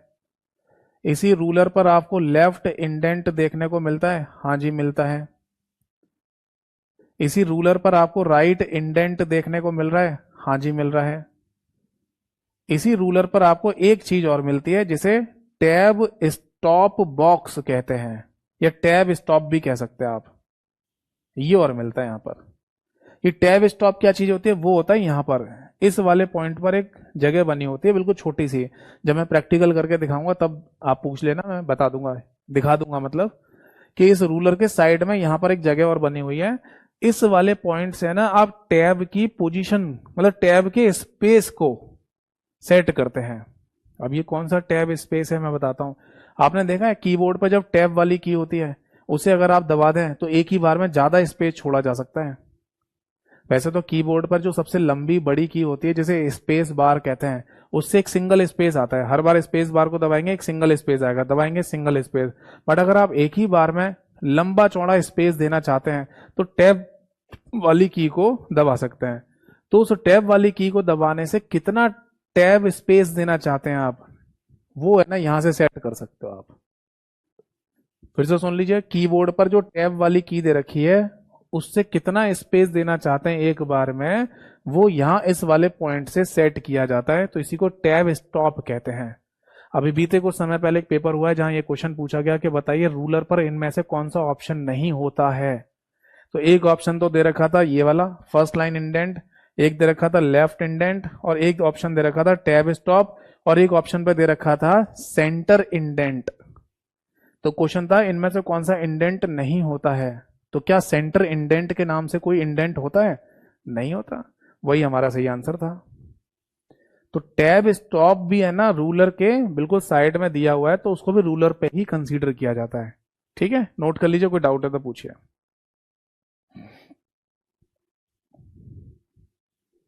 बताइए, बात समझ में आ गई या नहीं? ठीक है, ठीक है जी। तो फाइनली है ना पैराग्राफ वाले ग्रुप के अंदर है ना हमको इतने सारे टूल्स या कमांड्स दिए हुए हैं जिनका हम इस्तेमाल कर सकते हैं। आगे देखो भैया, चौथे नंबर पर है ना यहाँ पर एक और ग्रुप आपको देखने को मिलेगा जिसे स्टाइल्स बोलते हैं। ये क्या है स्टाइल? स्टाइल का मतलब आप ऐसे समझ लो कि जब आप एमएस वर्ड की फाइल में टाइपिंग कर रहे होते हैं ना, तो आप पूरा का पूरा टाइप कर लो, उसके बाद अगर आपको है ना स्टाइल चेंज करनी है जिसमें अलग अलग तरीके से आपका टेक्स्ट लिखा हुआ दिखाया जाता है। किसी में थोड़ा छोटा हो जाएगा, किसी में थोड़ा बड़ा हो जाएगा, है ना, किसी में फॉन्ट का साइज कम हो जाता है, किसी में ज्यादा हो जाता है। तो इस तरीके से अलग अलग स्टाइल दे रखी है, अलग अलग स्टाइल में लिखना। तो वो स्टाइल नाम का टूल आपको दे रखा है। ठीक है जी, समझ आया? तो स्टाइल में हमारे डॉक्यूमेंट का स्टाइल यहां से चेंज किया जा सकता है। डॉक्यूमेंट स्टाइल चेंज करना तो आप यहां से कर सकते हैं। ठीक है जी। इसमें कुछ नाम होते हैं, जैसे कि एक तो नॉर्मल स्टाइल होती है, मतलब अगर आप एमएस वर्ड की फाइल में टाइपिंग शुरू कर दो, फाइल को ओपन करते ही अगर टाइपिंग शुरू कर देते हैं तो उसको नॉर्मल स्टाइल बोलते हैं बेसिकली। इसके बाद एक स्टाइल का नाम होता है नो स्पेस स्टाइल। फिर इसके बाद एक स्टाइल दे रखी है हेडिंग 1 के नाम से, एक स्टाइल का नाम है हेडिंग 2 के नाम से, ऐसी हेडिंग 3 के नाम से भी एक स्टाइल दी गई होती है, और आगे भी और भी स्टाइल दे रखे हैं, दैट इज एक्सेट्रा यानी कि इत्यादि। इससे ऐसा कोई क्वेश्चन पेपर में ज्यादा पूछा नहीं जाता। बस ये ध्यान रखना कि अगर आप पूरे डॉक्यूमेंट का स्टाइल चेंज करना चाहते हैं तो ये ऑप्शन आपको होम वाले मेन्यू या टैब के अंदर देखने को मिलेगा। नोट कर लीजिए, कोई डाउट है तो पूछिए।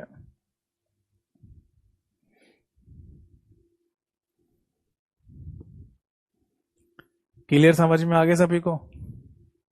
यानी अगर आप है ना पूरे दस्तावेज के स्टाइल को चेंज करना चाहते हैं तो स्टाइल वाले ग्रुप के अंदर ऐसी स्टाइल दे रखी है आपको।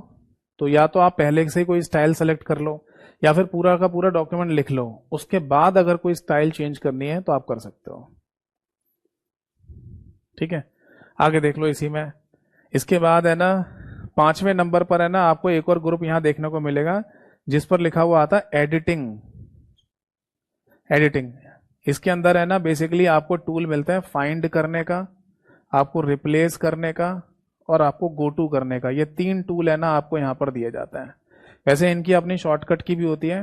फाइंड करने की शॉर्टकट की है Ctrl+F, रिप्लेस करने की शॉर्टकट की होती है Ctrl+H, और ज्यादातर लोग इसको भूल जाते हैं क्योंकि फाइंड में देखो कंट्रोल के साथ F आ रहा है, ऐसी गो टू में ना कंट्रोल के साथ G आता है, बट रिप्लेस में कंट्रोल के साथ R नहीं आता क्योंकि Ctrl+R शॉर्टकट की किसकी होती है? राइट अलाइनमेंट की, अभी बताया था। तो यहां पर रिप्लेस में होता है Ctrl+H। ज्यादातर लोग दो शॉर्टकट की में कंफ्यूज हो जाते हैं, एक तो सेंटर अलाइनमेंट की शॉर्टकट की और एक रिप्लेस की शॉर्टकट की। इनमें ही है ना लेटर मैच नहीं करते हैं। रिप्लेस में कंट्रोल प्लस एच दे रखा है और सेंटर अलाइनमेंट में कंट्रोल प्लस ई दे रखा है। ठीक है, अब देखो आपको है ना कुछ भी ढूंढना है, मान लो पूरे आपकी एमएस वर्ड की फाइल में 100 पेज लिखे हुए हैं, 100 पेज की फाइल है आपकी, और आपको कुछ भी ढूंढना है उस फाइल में, तो आप फाइंड टूल का इस्तेमाल कर सकते हैं। या फिर ऐसा हो सकता है कि आपने एमएस वर्ड की फाइल में 100 जगह पर यतेंद्र शब्द लिखा है, फिर आपको अचानक किसी ने बोला भाई यतेंद्र नहीं लिखना, वहां तो अमित शब्द लिखना था, तो आप यतेंद्र शब्द को ढूंढ ढूंढ के वहां पर अमित थोड़ी करोगे, आप टूल इस्तेमाल करेंगे रिप्लेस वाला। जैसे रिप्लेस वाले टूल को इस्तेमाल करेंगे वो पूछेगा कि किस शब्द को किस शब्द से रिप्लेस करना है, दोनों लिख के ओके कर दो।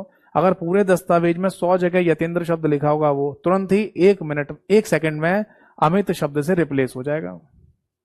और अगर आप पूरे डॉक्यूमेंट में कहीं पर भी डायरेक्टली जंप करके पहुंचना चाहते हैं तो गो टू टूल का इस्तेमाल कर सकते हैं। जैसे आपकी 100 पेज की फाइल है, आप पहले वाले पेज पर हो और इससे आपको डायरेक्टली जंप करके 100वें पेज पर जाना है, तो आप गो टू टूल का इस्तेमाल कर सकते हैं।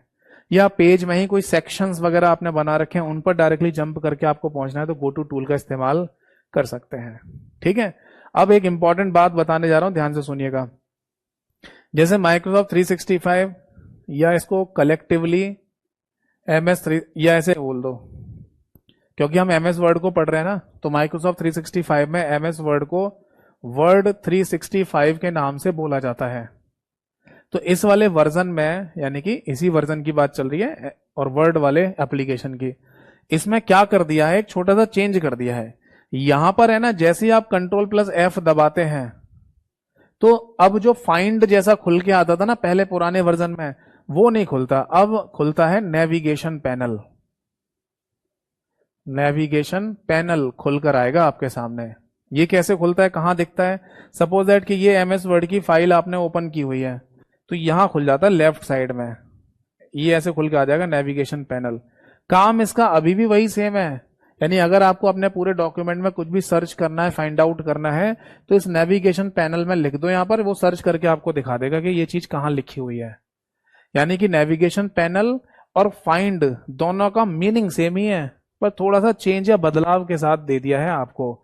तो अगर आपके पेपर में कभी क्वेश्चन पूछा जाए कि फाइंड करने की शॉर्टकट की क्या होती है, तो कंट्रोल प्लस F, और नेविगेशन पैनल को खोलने की या नेविगेशन पैनल को यूज करने की शॉर्टकट की क्या है, तो उसका भी आंसर कंट्रोल प्लस F ही होता है।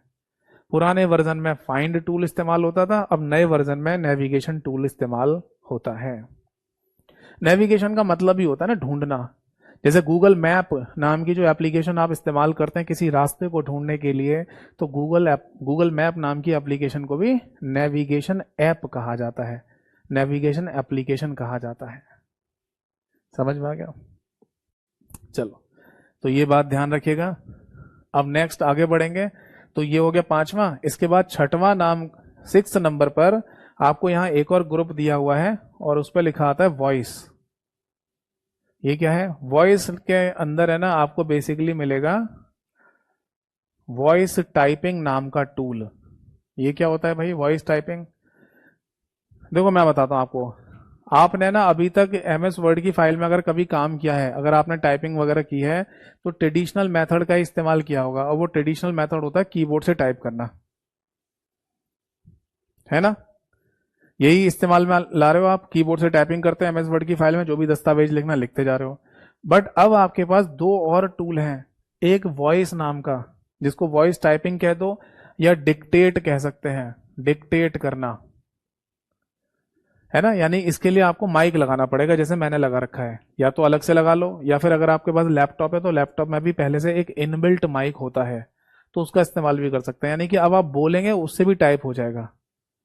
अब आपको हमेशा कीबोर्ड से लिखने की जरूरत नहीं, आप बोलते जाओ, अपने आप टाइपिंग चलती जाएगी। तो एक ऑप्शन यहां दे दिया टाइपिंग का, और एक ऑप्शन आपको यहां मिल जाएगा ड्रॉ करने का। ड्रॉ मतलब अपनी हैंड राइटिंग में भी अगर आप लिखना चाहते हैं तो वो भी लिख सकते हैं। तो MS वर्ड दस्तावेज में या MS वर्ड की फाइल में लिखने के अब टोटल 3 तरीके हैं, कीबोर्ड से टाइपिंग, वॉइस टाइपिंग और अपनी हैंड राइटिंग। तीनों तरीके से आप लिख सकते हो। ठीक है, चलिए आगे देखिए। 1-2 पॉइंट और रह गए, उसे पढ़ के फिर आज की क्लास को खत्म करेंगे। 7वें नंबर पर है ना आपको एक और ग्रुप यहां दिया गया है, और वो है एडिटर के नाम से। ये एडिटर क्या होता है? एडिटर के अंदर बेसिकली स्पेलिंग और ग्रामर मिस्टेक ही दिखाई जाती है यहां पर भी, ठीक है ना। आप एक तरीके से ये बोल सकते हैं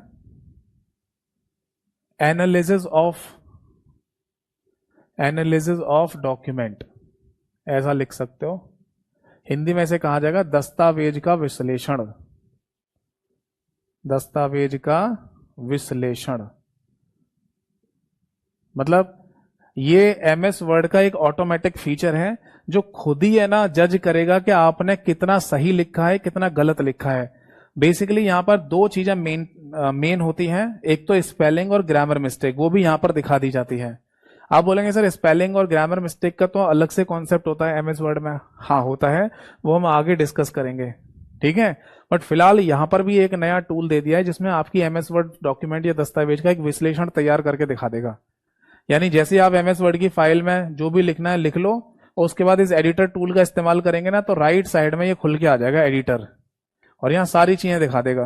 क्या चीज दिखाएगा कि आपने ना कितनी स्पेलिंग की मिस्टेक करी है, कितनी स्पेलिंग की मिस्टेक की है, आपने कितनी ग्रामर की मिस्टेक की है, कितने व्याकरण की मिस्टेक की है, आपने जो लिखा है वो इनफॉर्मल लिखा है, इनफॉर्मल राइटिंग लिखी है या फॉर्मल राइटिंग लिखी है, वो भी बता देगा आपको। फॉर्मल राइटिंग लिखी है एक्सेट्रा, यानी कि इत्यादि और भी चीजें है ना आपको यहां पर दिखा देगा ये ऑटोमेटिक फीचर, जिससे आप ये देखकर समझ जाएंगे कि जो मैंने दस्तावेज बनाया है डॉक्यूमेंट लिखा है उसमें कितना वो सही है कितना सही नहीं है। तो ये है ना आपको यहां से देखने को मिल जाएगा।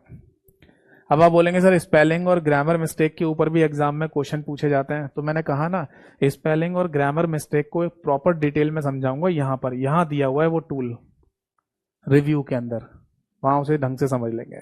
बस यहां इतना समझ लो कि एनालिसिस ऑफ डॉक्यूमेंट आपको एक दे दिया जाता है कि आपने कितना सही लिखा है। और एक लास्ट पॉइंट और लिख लो, ये है 8वें नंबर का ग्रुप जिस पर लिखा आता है एडेंस। एडेंस का मतलब होता है एडिशनल एप्लीकेशन को, एडिशनल एप्लीकेशन को ऐड करना, ऐड करना, ठीक है। यानी कि अतिरिक्त एप्लीकेशन को ऐड करना। एमएस वर्ड से हटकर किसी अतिरिक्त एप्लीकेशन को भी अगर आप यहां पर ऐड करना चाहें, यूज करना चाहें तो आप कर सकते हैं। अब ये एडिशनल एप्लीकेशन क्या होती है मैं समझाता हूं। जैसे कई बार है ना आप एमएस वर्ड में काम करते समय, टाइपिंग करते समय आपको लगने लगता है कि मेरे को कोई चीज समझनी है, पढ़नी है, ढूंढनी है, तो इसके लिए आप गूगल पे चले जाते हो। गूगल पे जाओगे, फिर वहां पर कोई वेबसाइट सर्च करोगे जैसे wikipedia.com, फिर wikipedia.com नाम की वेबसाइट खुलेगी, वहां पर आप जो भी सर्च करना चाहते हैं सर्च करोगे, पढ़ेंगे, या फिर वहां से कोई कॉपी करके फिर एमएस वर्ड की फाइल में पेस्ट करोगे। ये सब करना पड़ता है हमें। तो क्या ऐसा नहीं हो सकता वो विकीपीडिया जो हम यूज कर रहे हैं वेब ब्राउजर खोल के, गूगल खोल के, वेबसाइट खोल के, ये चीज यहीं पर हो जाए? हाँ यहां पर हो जाती है अब। यानी कि अब एमएस वर्ड के अंदर एक फीचर दे दिया है एडेंस नाम से, उसमें पहले से प्री डिफाइंड यानी पूर्व निर्धारित एप्लीकेशन की लिस्ट दी हुई है, जिसमें से जो एप्लीकेशन आपको सही लगे उसको यहीं के यहीं इस्तेमाल कर लो, जिसमें से एक विकीपीडिया भी एप्लीकेशन बना के दे दी है। तो जिस तरीके से वेब ब्राउजर खोलकर wikipedia.com वेबसाइट खोलकर आप चीजों को सर्च करते हैं ना, वो अब एमएस वर्ड की फाइल एप्लीकेशन में ही हो जाता है। अब आपको ब्राउजर पे जाने की जरूरत नहीं है। तो विकीपीडिया एप्लीकेशन एक एग्जांपल है, ऐसे कई सारी एप्लीकेशन दे रखी हैं जिनका इस्तेमाल आप एमएस वर्ड एप्लीकेशन के साथ में ही कर सकते हैं। तो इसीलिए इनको क्या बोलते हैं? एडिशनल एप्लीकेशन, एड इन। समझ में आ गया? ठीक है। तो फाइनली है ना होम वाला जो मेन्यू या टैब है, इसमें जितने भी टूल या कमांड हमें दिए गए थे वो सारे के सारे मैंने यहां पर बता दिया आपको। अब अगली नेक्स्ट क्लास में इंसर्ट वाले से डिस्कस करेंगे, ठीक है। ड्रॉ और डिजाइन और लेआउट ये बहुत छोटे छोटे से हैं, इसी में ज्यादा टाइम लगता है होम में और इंसर्ट में, इसमें ज्यादा टूल दे रखे हैं। ड्रॉ, डिजाइन, लेआउट में मतलब कम कम टूल है, ये जल्दी खत्म हो जाएगा। रेफरेंसेस और मेलिंग भी जल्दी खत्म हो जाता है, थोड़ा सा टाइम इन दोनों में लगता है, इनको समझने में लगेगा। चलो वो तो जितना जल्दी होगा है ना हम उतना जल्दी इसे कवर करेंगे करेंगे आराम आराम से, ठीक है। तो आज की क्लास और आज की सभा यहीं पर समाप्त होती है, अगली क्लास में मिलेंगे। अब अगर कोई डाउट है किसी का तो पूछो। इस टॉपिक से रिलेटेड हो वो भी पूछ सकते हैं, इस टॉपिक से हटके हो तो भी पूछ सकते हैं। एक बच्चे का कमेंट आया है आकाश सेन का, sir is there any change in live and VOD section? हाँ, थोड़ा बहुत तो चेंज मिलेगा ही मिलेगा आपको। भाई देखो, आप है ना अगर वीओडी वाले सेक्शन में जा रहे हो या फिर लाइव वाले सेक्शन में जा रहे हो, आप पहली बात तो कोई एक ही सेक्शन देखो। अगर आपके पास भरपूर समय है, आपका एग्जाम होने में टाइम है, तो केवल लाइव वाली क्लासेस को देखना, वीओडी को छूना भी नहीं है आपको, कभी भी खोल के नहीं देखना। और अगर आपका पेपर जल्दी आ गया है नजदीक, तो फिर आप वीओडी वाली क्लासेस से देखकर अपना सिलेबस पूरा कर लो, लाइव को छूना भी नहीं है आपको, देखना भी नहीं है। अगर आप दो नावों पर सवार होके चलेंगे तो हमेशा लुढ़क जाएंगे, गिर जाएंगे। तो आप बोलेंगे सर इन दोनों में बहुत डिफरेंस होता है क्या? नहीं, ज्यादा से ज्यादा 20% का, बस इतना ही हो सकता है, वो भी 10 से 20% ही कहूंगा, मैक्सिमम 20% मान लो, इतना चेंज हो सकता है। तो ये चेंज आता कैसे है? देखो, बात यह है कि ये है थ्योरेटिकल सब्जेक्ट। अगर मैथमेटिक्स होता, रीजनिंग होता, तो आज से है ना मान लो 2 साल पहले, 5 साल पहले अगर जो चीज पढ़ाई जा रही है ना रीजनिंग में, आज भी अगर पेपर में वही चैप्टर पूछे जा रहे हैं तो टीचर आज भी वही पढ़ा रहा होगा। बट थ्योरेटिकल सब्जेक्ट में क्या होता है कि पैटर्न को देखते हुए, क्वेश्चंस को देखते हुए कंटेंट में थोड़ा सा चेंज लाया जा सकता है। सपोज दैट कि आज से 2 साल पहले या 1 साल पहले जो एग्जाम हो रहे थे, उसमें है ना कोई पर्टिकुलर टॉपिक पे ज्यादा क्वेश्चन पूछ रहे थे, बट आजकल वो टॉपिक पूछते ही नहीं है, किसी भी एग्जाम में क्वेश्चन नहीं आ रहा, मतलब कि वो टॉपिक को आप छोड़ सकते हो या थोड़ा बहुत पढ़ लो, हटा दो उसको। तो इस तरीके से ना थोड़ा सा चेंज या बदलाव हमें देखने को मिलता है लाइव वाली क्लास में। अब जैसे इस पूरे 2024 वाले सेशन में, यानी इस पूरे 2024 वाली साल में जितने भी अभी तक स्टेट और सेंट्रल गवर्नमेंट के पेपर हुए हैं, सारे देखे हैं मैंने। अब उस पर मैंने आइडिया लगाया कि है ना कौन कौन से टॉपिक पर ज्यादा क्वेश्चन देखने को मिल रहे हैं। जैसे आजकल इंटरनेट पर बहुत ज्यादा क्वेश्चन पूछ रहे हैं, इसलिए इंटरनेट हर पेपर में पूछते हैं, तो इंटरनेट पर थोड़ा ज्यादा फोकस करेंगे। हो सकता है वीओडी वाली क्लास में मैंने इंटरनेट थोड़ा कम पढ़ाया हो, कम डिस्कस किया हो। तो देखो, मैं आपको यही बोलूंगा कि केवल एक ही नाव पर सवार होना, दोनों में से या तो वीओडी को पूरा देखो या फिर लाइव को पूरा देखो, कोई एक ही देखना। कंपैरिजन, तुलना मत करना किसी भी चीज की, ठीक है। विशाल जी का कमेंट है, सर आपसे अच्छा कोई नहीं पढ़ाता। थैंक यू सो मच मेरे भाई ये लिखने के लिए, थैंक यू थैंक यू। और कोई डाउट है?